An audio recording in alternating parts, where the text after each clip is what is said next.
د ګندنې په باره کې هغه ملګري چې د ګندنې یعنی کې استعمال یعنی کې خوري او دې په افادیت نه دي خبر، یا هغه ملګري چې دا پیژني نه چې دې څه ګټې دي او دا چی دي. عموما ډېر ملګري دا استعمالي غونډ ته معلومات د خو ډېر د مختصرا ګټې بیانوم چې دا کومه ګټه موږ تاسو ته رسوي. ګندنه خلک د بولانیم پخوي، همداسې الوګانو کې هم بعض اوقات دا پخېږي، په کیما کې هم یعنې کې دا استعمالي پخول کېږي. او دې نه علاوه دا جسم ته څه ګټه لري. د ګندنې اولین کار ده چې دا جسم ته حرارت ورکوي، قوت مدافعه زیاتوي. حالانکې بظاهر موږ تاسو ته چې عام ګیا غوندې ښکارېږي، خو دا پیاز نه یعنې کې یو په لسه زیات طاقتور شی ده، یعنې کې دا مولد مني ده. او دې نه علاوه چې دا جسم ته حرارت ورکوي، او حرارت ورکولو سره هغه ملګري چې مثال کولیسټرول، جګر چربي یا میکروب لري، هغه ته دا زیاته ګټه لري. او هغه نه بعد چې کوم بواسیر مرض داسې یو ناموس مرض دی چې دا بواسیر د دومره حد ګټه لري چې سوچ هم سړی نشي کولی.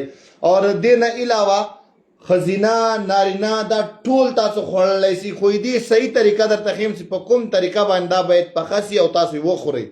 عموما یو شی ګټه لري، موږ او تاسو په هغه کې داسې کار وکړو یا داسې طریقه باندې وخورو یا یې پخه کړو چې هغه بیا موږ ته د ګټې په ځای ضرر پیدا کوي. نو اول به ګندنه راواخلئ، پاکه به یې کوئ، بالکل لکه دا سورونه به یې دسته کوئ، پاکه به یې ومینځئ، هغې نه به یې وړکي ټوکړه کوئ. دې نه به پیرکي پخوئ، په اوړو کې دننه بندېږي د سموسې په شانتې، او په تندور به یې همداسې خشک پخوئ. او که تاسو بیا غوړ خوښوئ نو په دا چې تاسو مثال ډوډۍ باندې واچو د لا بند کړی نه وي لکه د پیرکي په شانتې، نو په دې کې یوه چمچۍ یا نیمه چمچۍ اصلي د غوا غوړي چې کوم دیسي د غوا غوړي وي کورني، هغه غوړ چې پکې استعمال سي، نو دا بیا اعصابو ته هم ګټه رسوي، بواسیرو ته هم ګټه رسوي، تاسو قبضیت هم رفع کوي. دې نه علاوه تاسو د جسم حرارت هم زیاتوي. او هغه کسان چې د جسم حرارت له وجې نه جنسي ضعیفي لري، نو هغه ته هم بیا دا ګټه رسوي که د الله رضا وي. او دا باید هر عام او خاص استعمال کی. دا کتر په دې شکل عموما چې کوم ملګري زیاتره مثال پاکستان کې نه پیژني، دې ته ګندنه وایي. صحیح ده؟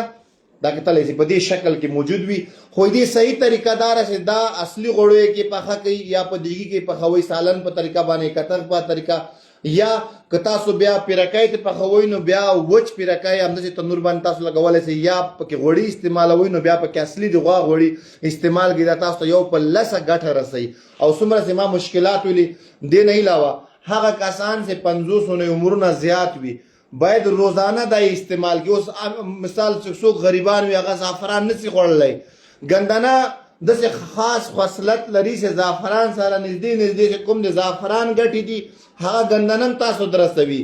زعفران هم مثال جسم کې حرارت پیدا کوي او پټو طاقت ورکوي. دې کې هم هغه خاص خصلت دي که د الله رضا د غریبانو لپاره داسې وي چې دا د زعفرانو په شکل کې ده، خو په صحیح شکل استعمال شي. ما تاسو ته خشک داسې یعنې کې طریقه کې استعمال شي چې تاسو که سلاد په طور باندې خورئ هم دا خوړلی شئ، ټوکړې به کې لکه سره کوم چې تاسو سلاد خورئ شي، هر یو کتر به هغې سره د استعمال کولی شئ. که پخوئ بیا وچه ډوډۍ کې دننه دا واچوئ، د پیرکي په شان د لږ اصلي غوړي ور واچوئ، تنور ته ور پورې وهئ، بس آنه پاسې راواخلئ چې پوخ سو، دې بیا خپله ذایقه وي.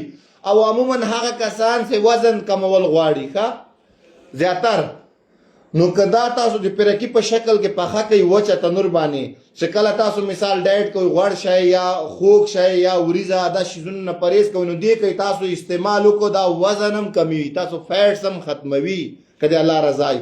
نو دې سره خوړلو سره تاسو چې کومه وږیه ده هغه هم ختمېږي. او دې نه علاوه تاسو به وږي هم نه محسوس کېږي چې ما چې خوړلي یا نه مې دې خوړلي. ګندنه کې داسې خاص خصلت ده، لکه دا عموما په کورو کې استعمالیږي. ځکه مې د دې خصلت افادیت بیان کړه چې موږ او تاسو کوم پخواني مشران تېر سوي دي هغه دې خصلت افادیت نه پوهېدل، ځکه دا شیزونه په کورو کې استعمالیږي، نو دا ګټه رسوي. عموما په کوم کور کې پیرکۍ پوخ زموږ دا سهار او ماښام بولاني خوري پیرکۍ، خو دې افادیت نه خبر نه وي. نو دوستانو ښه وخت ولرئ، لوی الله ته سپارم. السلام علیکم.